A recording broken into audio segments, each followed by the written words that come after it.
another video. Do we have it ready? Okay, I believe not. We'll skip that and come back to it. At this time, we'll transition into a plenary that I am actually looking forward to. I've been looking forward to it since yesterday, and our keynote speaker mentioned it in his speech as well. It's around the we policy, from policy to impact, what we've learned from the domestication of the National Women's Economic Empowerment Policy. And I'll invite the moderator for this plenary, Rimisit Aboki, Gender Lead, DGA, Albright Stonebridge Group. Please can we put our hands together for her as she comes.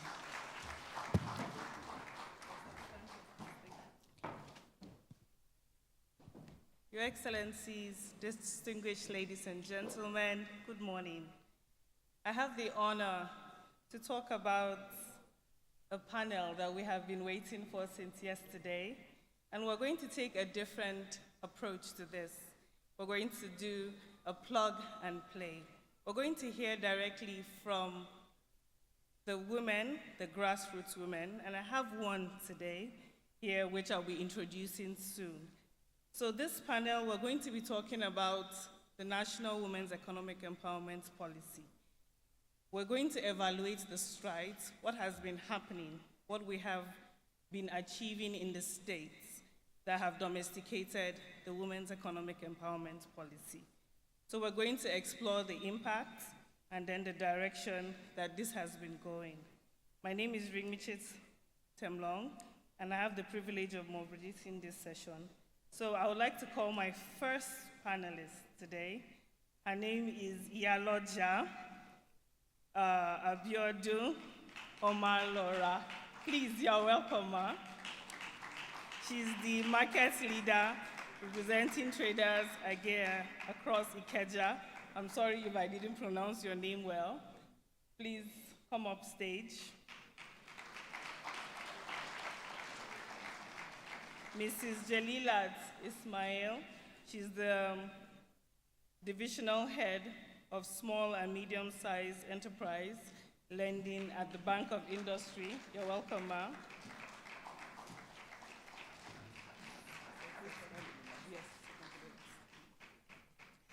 I'd like to introduce the Executive Director of Policy Innovation Center, Dr. Sasiwi Dirisu.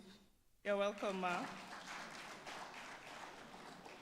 Ms. Amina Hanga, the Executive Director of Isawali Empowerment Initiative. And Mrs. Adejoy Yetunde, she's the Business Lead, Commercial Banking, Access Bank. You're welcome, ma'am.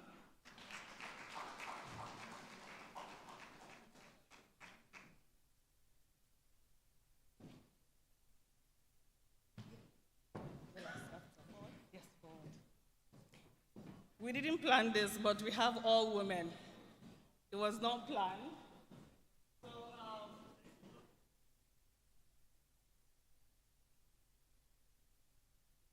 I'll start with the Iyaloja. Iyaloja is going to be talking to us today about her pain points, the pain points of market women in Lagos State, but not just Lagos State. She's going to be representing the pain points of women, market women in Nigeria. She's been involved in the policy process because what we did, and our partner here will talk more about it, providing technical support to the Lagos State government, is to get the voices of local women, grassroots women, entrepreneurship into the design of the WE policy at the state level and also at the federal level. So we want to know what is going to work for women. What do women want? So that's what Iyaloja is going to talk about, her pain points and what women want, the products they want. So over to you, Iyaloja. So you talk about where they pain you, like we said, and what you want the government to do for you. Thank you, my moderator. Good morning, everybody. My name is Alaja Diatu Akpino. I am Iyaloja General in Ikeja local government.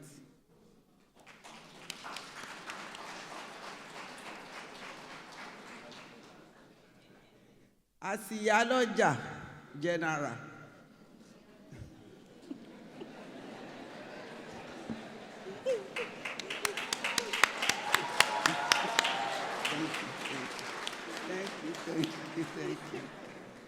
Yeah.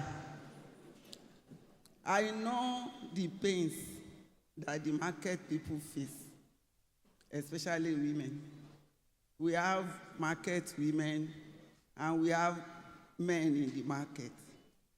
So we have both sex in the market. We have Iyaloja, we have Babaloja, we have people selling, men and women in the market. So, where is paining us in the market? It is money. Money does everything. If you want to do anything in this life, you need to have money. Money and money. And one of our slogans is, market is money and money is market. So, there's no amount of money that marketers have that is enough or too much for us. So by the time we need money and we rush to the bank, you want to get a loan. The bank manager will now say, okay, let me see your account details. Let me see how you run your account. How much are you having in your account? How much are you bringing daily to the bank? You want to get a loan. So they want to access your account. And they will now start asking you, bringing documents, series of documents. They can even ask you to dig the grave of your grandfather and go and bring. Upon all this, the loan might not be granted. They will find a way or so to deny you that loan. They don't know what pains us in the market. They don't know the pain we have that they deny us in the market, the money. You understand? So, now, I want the bank managers, I'm sure they are here. They're here. The GM, the directors, all the banks. I want to talk to you people now. You people need to work hand in hand with the market. The money that you are making daily is like 40% of what you're supposed to be making every day. Because the money that's supposed to come to the bank is in the market. Yes.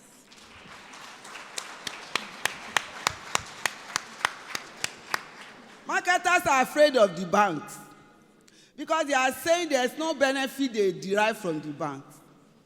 Banks are not making any benefit to them. So they decided to keep their money and started making a susu with their money. They do business in the market with their money. Instead of them bringing the money to the bank, they transact it within themselves in the market. They borrow themselves money. They take loan from themselves, millions of naira. And this needs to go to the bank. If the bankers can work in collaboration with the market, I think the bank are going to make a huge profit. How do you see that?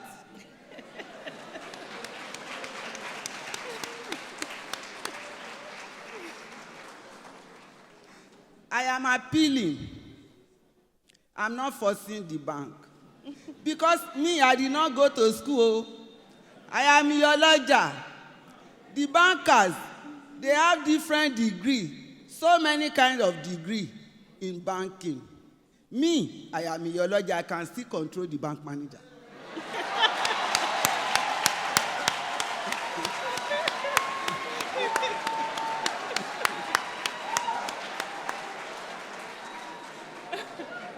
With the volume of money in the market, I can control the GM of the bank. So, now, I want to help the bank now. So that you people can be making enough money every day. Please, I'm appealing. I want the bankers to recognize the Esusu people in the market. That is their job. Those people collecting daily money contribution. Thank you. in the market, and they don't take it to bank.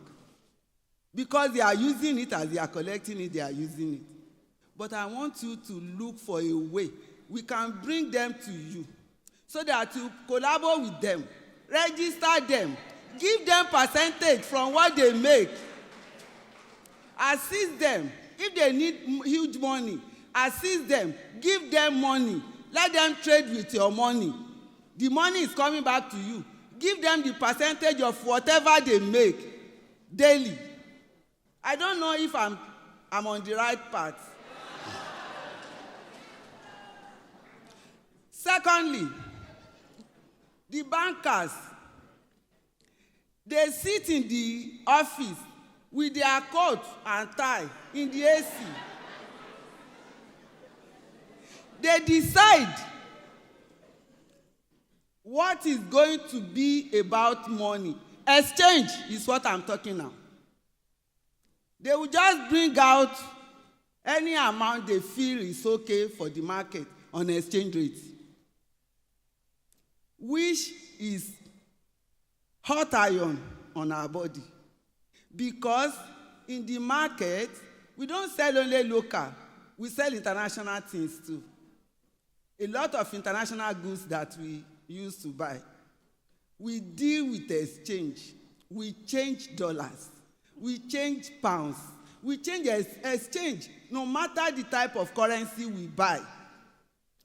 The bankers now, they will not ask us in the market. They don't even recognize us. When you said you are a market person and you enter the market, the bank, they have looked down on you that those people that doesn't kawe, the local people, but when they saw that you brought a Ghana must go, they will now say, please, madam, let us sit down there. Let us sit down there. Because they know he has brought something they want. So, the exchange they used to give out, that they used to pull on their board, it is their decision. They didn't take consent from us. They didn't call us to the meeting. They didn't ask us, how is this going to be? Is this going to be okay with us, with you people in the market? We want to, the dollar is going up, or the pounds, the exchange is going up. They don't want to tell us. They just want to pay CDA. We are not a school children that you pay something on the board and say, go and comply. This exchange that you are giving us, thank you everybody, thank you. Thank you, thank you. Yeah, we're almost done. Thank you. So thank you very much. One more. I'm not finished. Oh yeah. So, on this point, I want to kind of advise to the bank again that you people should include a market people in your board, so that before you take a decision to bring out your exchange rate, we will tell you it is okay, it is not okay. Even the time you don't know that you can increase your exchange, we can tell you that you can increase now. Don't increase now. Do you understand what I mean? So, and I want to thank the organizer of this program, especially the KIC, the GDA, and the We Policy, and Mrs. Dr. Bukola, Auntie Kemi. They've been driving this car for a very long time. Day and night, they are not sleeping. They call me at random. Anytime they feel, they call me. And I am always there with them, for them. So, well done, and well done. And I'm thanking our governor in Lagos State, Governor Babajide Olushola Sanwo-Olu, for his support on this program, We Policy. Yes, he stood by us because Dr. Bukola and Auntie Kemi, they pin his neck and asked him to support them on this program. So I'm thanking everybody, and I'm thanking all the viewers. Thank you so much. I'm thanking you. Thank you very much. I'm grateful to you. Thank you so much, Iyaloja General. She has set the pace for us, and we'll make sure that this car will get to its destination. So now, I'll be coming to you, Dr. Sasui. Your team supported the Lagos State government, especially the Ministry of Women Affairs and Poverty Alleviation, to develop the Lagos State Roadmap. For other states here, what plug and play and what format would you share with them that would help them to get to that endpoint, to have that policy? And we see that you have also included market women, entrepreneurs, private sector. So we'd like to hear from you. Thank you. Thank you so much.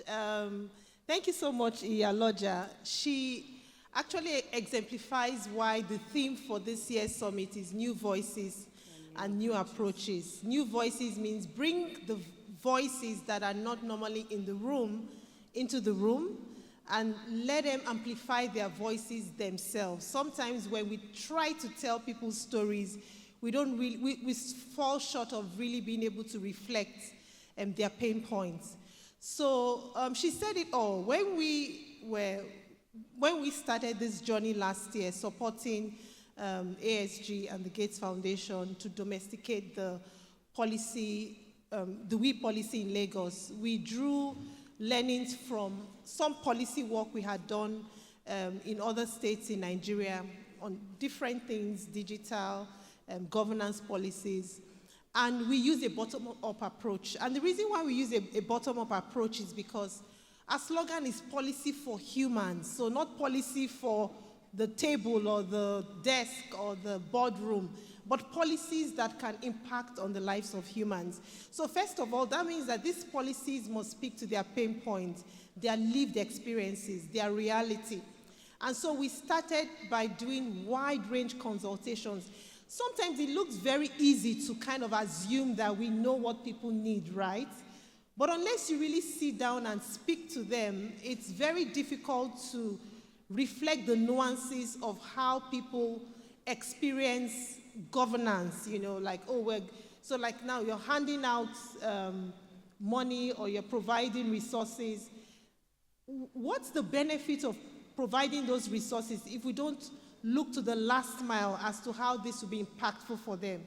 And so using this bottom approach, we spent months just consulting. So sat with market leaders, sat with market women, sat with private sector leaders, sat with the banks too, because the banks seem to be the major pain points for Mama, as she has described.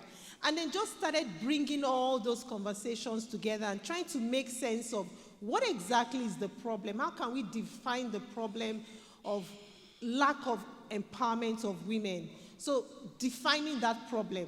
And then from defining the problem, we now set an agenda for what a policy roadmap that would be effective would achieve. So that means if we're thinking about providing loans, providing skills, sometimes we also assume that we know what sort of skills, capacity, training that people need. So, but in really interrogating these different things, we're able to bring all this into a framework that now helped us to see what a vision for domesticating a policy roadmap in a state, for example, like Lagos State will look like.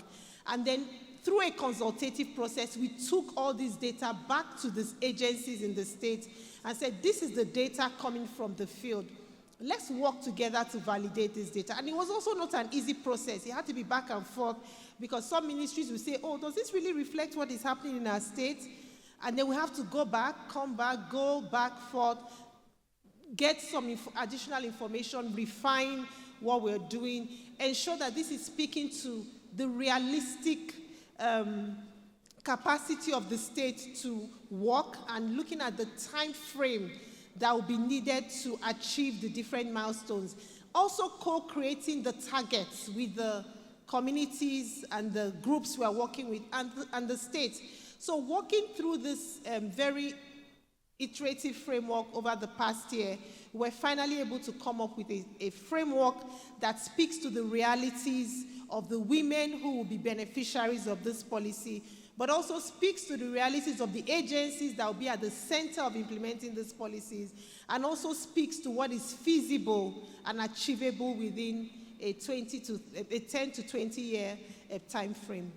Thank you so much, Dr. Sasui. I thought we'd give her a round of applause for that, the great work they've done in Lagos. And we're also going to provide a toolkit to help other states to learn from the experiences of Lagos State and all the states. So I'll be moving to Mrs. Amina Anga to briefly tell us about the Kano State process and what they're doing in Kano, and what is the pain points of women in Kano. Can you hear me? Oh, Yes. Thanks for this, and it was really interesting hearing from Iya Oloja of Lagos and also Dr. Dirisu. Ikeja, okay, sorry. General of Lagos. Okay, thank you for the correction. That's well noted. So for us in Kano, the Women's Economic Empowerment Policy is something that we hold really very dear, because we know that women make up, like we say all the time, we make up almost half of the population, and yet poverty is being experienced by this huge population. So we've been working, providing technical support together with other partners to the Ministry of Women Affairs. And we have carried out various engagements with different stakeholders that included also people from the emerging industries, because that's one of the areas in the policy, the WE policy. And we know that in Kano, for instance, people really love entertainment. And so why not use entertainment in a way that can carry a lot of messages that people can learn from? So we've been holding engagements with them, with the traditional leaders, the religious leaders, because we have to look at our context in which we are operating. And a lot, when we talk about gender equality, like we've said gender, but when we look at it from in Kano, there's always that wrong interpretation about what is gender equality. People tend to think that it means women are better, they're equal to men. So there's already that, and it can create a backlash. So it's about looking at our context and involving the religious leaders so that they really understand what it is that we're all trying to achieve and why it is so important to have a women's economic empowerment policy. Because we know that it really makes sense. Women, like we have been hearing since morning, since yesterday, that they carry, everything starts from the home, from the woman. And if she is being left behind, then the family and the community as a whole, and the growth and development of our society will always be left behind. It will always not grow the way we want. So we've been engaging with them. The policy was reviewed, and it was adapted to suit our own cultural and even the religious context. Like I said, we had to involve them. And we have a draft policy now in place, which the Commissioner for Women Affairs, unfortunately, due to other engagements, she was not able to attend this summit. It would have been really nice to have heard from her, but unfortunately she couldn't make it. But we now have a draft policy that she has presented to the Executive Council. And the governor is really very interested in getting this policy passed. So we have gone a long way. It's taken quite a lot of time. And even when we listen to Dr. Diris, we can see that it's not something that happens overnight. And I think this is for any other state that also wants to get the policy domesticated. It's not an overnight process. It takes time. And so that is where we are at this point. And we are hoping that maybe within the next 2 months or even less, that the policy will be launched and become domesticated at the state level that we can all make use of. Some of the challenges that women talk about, and again, I'm going to also talk to the banks that are here, is that some of the challenges is that majority of the women work in the informal sector. They are not, they have low literacy levels. Like in Kano, Hausa is the local language of understanding. And sometimes a lot of these products or any products that banks have for women that are targeting women are not in the language of understanding. So women don't know about them, talk less of being able to access them. And even if they hear about it, because they don't understand it, then they find it's sort of daunting, and they are not willing to come forward to access this. Then loans, even when loans are being targeting women, they're still at interest rates are high. These are for women that don't have, and of course there are also the other, like the collaterals, like maybe having land or a house that you can put as a collateral. They don't have any of that, and so all of this it's not helps the women. The women are not able to access these loans. Plus, the repayment period for some of these loans are short. Don't forget that these women, they're working in the informal system, and so therefore, what they're earning or what their profits or anything is erratic. So they need to take those into consideration. There was something that Iya Oloja also said that I think is very important, that they don't consult these women when they're making these when they're coming up with these products. And it's very important to hear from the very people that you want to access, what is it that you really need? How can this help you? And what is the way that you feel you'll be able to access, be able to pay back, and all of that. And then Thank you so much. culture as well. Men, when these women want to access these products, or there's this cultural thing where the men can determine or dictate that no, you're not going to. So this patriarchy and cultural norms also hinders women from being able to access some of these products like this. Thank you so much, Ms. Amina Hanga, for giving us the Kano State experience. So right now we have seen that norms plays a very crucial role in northern Nigeria, and then they've actually talked about the pain points. So I'm coming over to you now, our bankers in the room. So I'm going to ask you to just share your products. You've heard from our Iyaloja General of Ikeja. You've heard from Dr. Dirisu. You've actually heard also from Mrs. Amina Hanga. What products do you have for women? And how are you going to bridge this gap? Because we're talking about a whole lot of burdensome paperwork, gaps in information. And how are you going to do that to be able to plug and play, put demand and supply together? Over to you, Mrs. Yetunde. Thank you very much for this opportunity.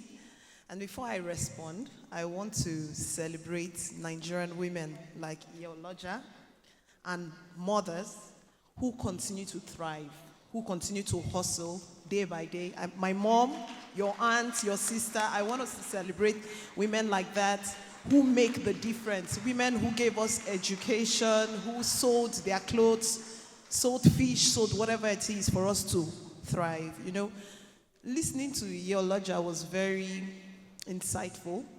And what is interesting is I was having a conversation just yesterday with my aunt, who is also an Oloja here in Abuja.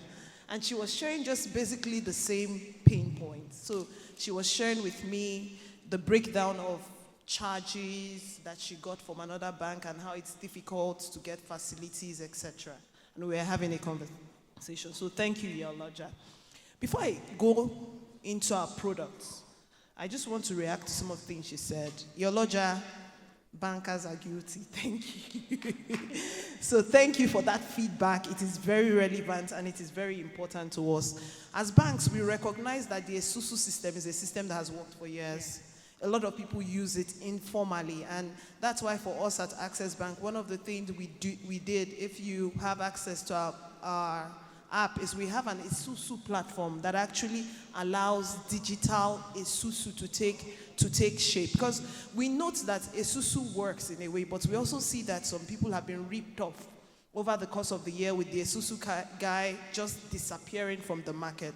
So we take your feedback in terms of how we can co-create something where we then use the Esusu as a platform for lending. So that's one thing that we're already doing, and we can develop with what she has said. Also, before I go into products, I just need to explain that capital is a powerful force, and the access to capital is critical to making change. They say if you give a woman naira or dollar, she can make more with it. But if you tell her how to spend the money, then she can change the world. Now, the reason Africa and most of the world is in poverty is because this access is restricted due to information. And at Access Bank, for us, the first thing is about information. So we have events from time to time. Every other month, we are having events where we are bringing women in our community together to talk to them about how they can structure their business to access capital. It's the same everywhere in the world. So even if you want to access funding internationally for ESG purposes, you need to put in place the paperwork in such a way that you are qualified. And the problem we see today is because women's businesses, most of them are informal and unstructured, is that it kind of cuts them off. So for us, the key thing first is we are making sure that we give them some semblance of structure. It doesn't matter whether it's an Hausa, Yoruba, Igbo, whatever culture. We have sessions in branch, in locations where we are developing these women and helping their business have a semblance of structure that allows them have the access to capital that we know they strongly need. Now, Access Bank, in about 20 years, we started what we call the gender empowerment movement. Now, this was something we did when it wasn't popular, when there were no conferences like this to push it. We did it not because we thought, not because of the money, but because we genuinely were passionate, and we truly thought that women, if we give them access, they can make a change. And you know what? Over the years, we found that the default rate in loans availed to women is minimal. I think we should celebrate women. It's minimal. This is actually something that our research has shown, because women seem to have the ability to be able to just pay back their loans on time. So in terms of products that we have our W initiative. Our W initiative is something that grew from the GEM empowerment model. One of the things we did at GEM then in 2006 was we partnered with IFC. And we got funding at discounted rates for women. We still do that today. So if you are a woman, you get, just because, so you know that thing I said when I was giving the welcome speech about gender not mattering. It matters when it comes to the pricing of your loan. If you're a woman, just because of your gender, you actually get discounted loans in Access Bank. Wow. Yeah, you do. You do. And what we've done is we've tried to get support of all the multilateral agencies. I get that kind of funding that is targeted at women. And so that exists. You have business loans that are structured in line with the terms of your business. So if you require working capital, if you require loans, for example, you own a school and you need to buy a bus, you can get our loans, etc. But what I want to say is that we need to work together, with everyone in this room, advocates, government, etc., to get that information out. We need to get that information out to women. We need to keep selling it and saying, women, come in. You need to put, so what she was talking about language, we actually translate our products in the communities that matter to the languages that work for them. So in the north, we have Hausa flyers. In the east, we have Igbo flyers. I agree that there is still so much more we can do as banks. There's still so much room. But I would say that your lodger and every woman in the room, not just market women, but professionals, family people who even need access to maternal health for IVF, etc. We see you and we have products for you. Please visit our stand outside also for more information. Thank you. Thank you so much, Access Bank. They have a stand outside, so please engage them and they see you. So we hope that you see us too. So I'll be moving to Mrs. Aide. She's a divisional head at BOI, and she oversees the gender deck. She oversees also solar businesses. So now I would like to talk about your products and how are women able to get those products, and how are they able to expand their products. You've heard the pain points of the Iyaloja General and then the states. And I know that you're in over 33 states, but then how do we amplify these products you have, and how can women, those in the room here, and our first ladies are here, our excellencies are here, state governments, how do we expand these products, and how do women benefit from your products? Thank you. Thank you very much. Good afternoon, Your Excellencies. Good afternoon, distinguished guests around, and good afternoon, everyone. My name is Jella Ismail Ainde, Divisional Head, SME Lending Bank of Industry. Thank you very much for this opportunity. At the Bank of Industry, we're intentional about gender. We have an MD that's passionate about gender issues, and as a matter of fact, to start, gender is one. We have 6 thematic areas in the bank, and one of it is gender. The Bank of Industry sees the need and the opportunities within women businesses, and we do also have a dedicated group called the Gender Business Group, which is one of the groups I oversee. We've worked with women, both small, large, micro businesses, and we've seen women move from micro, small, to large enterprises. BOI has been able to come up with a tailored product for women. As a matter of fact, I think this is a very good platform for me to introduce the product called Glow. Glow is guaranteed loan for women, and it comes at very exciting price. It's been priced, and it's from the micro, small, and the obligor limit is up to 50 million naira and another caveat is that we've made the collateral easy for anybody to be able to access.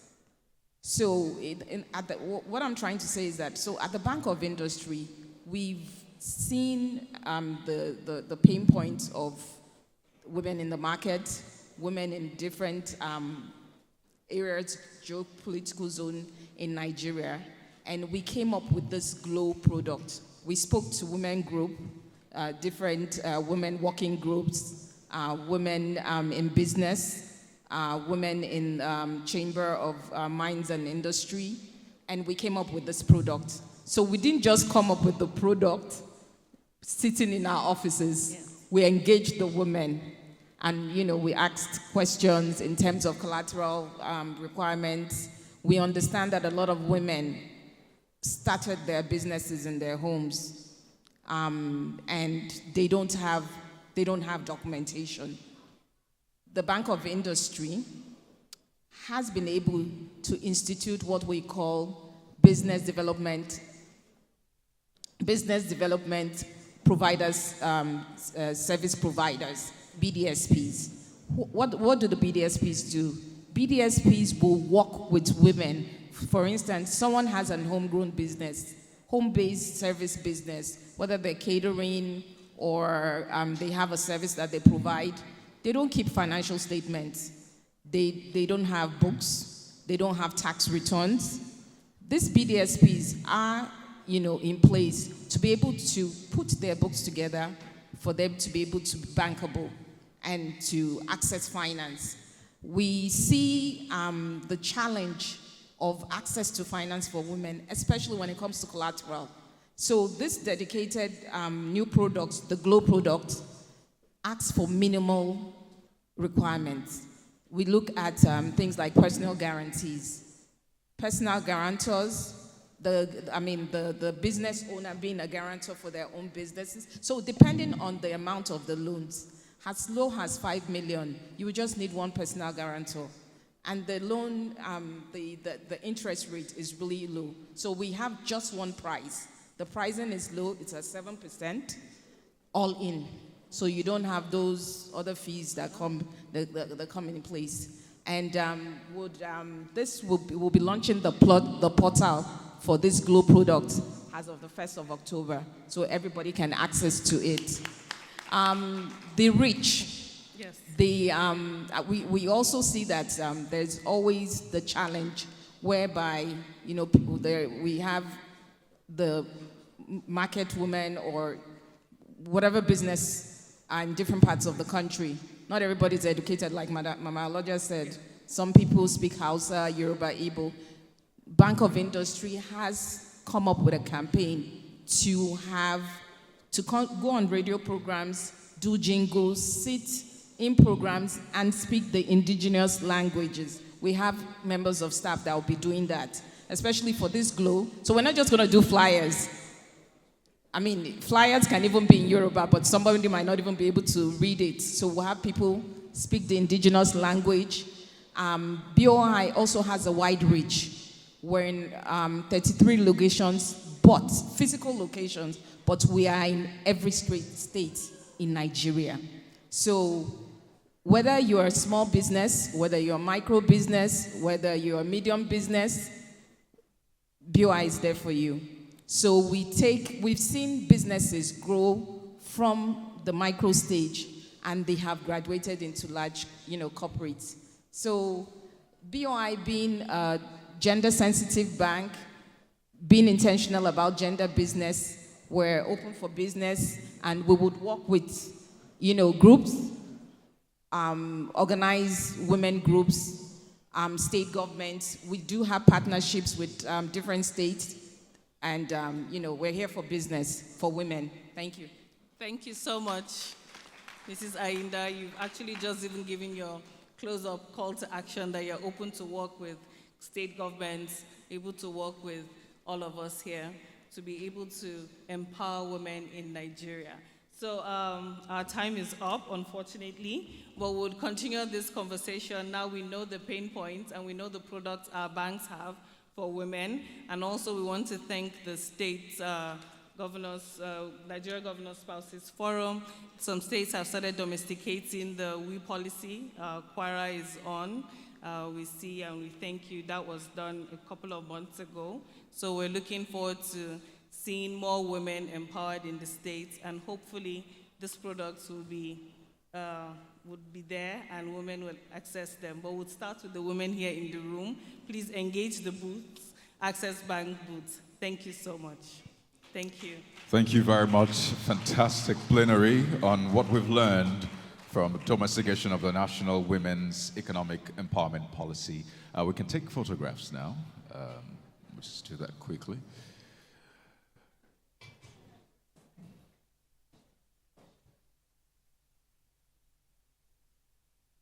Right, I'm told that we'll need to have the chair, co-chair, and members join this plenary for the photographs. And the PIC board members as well.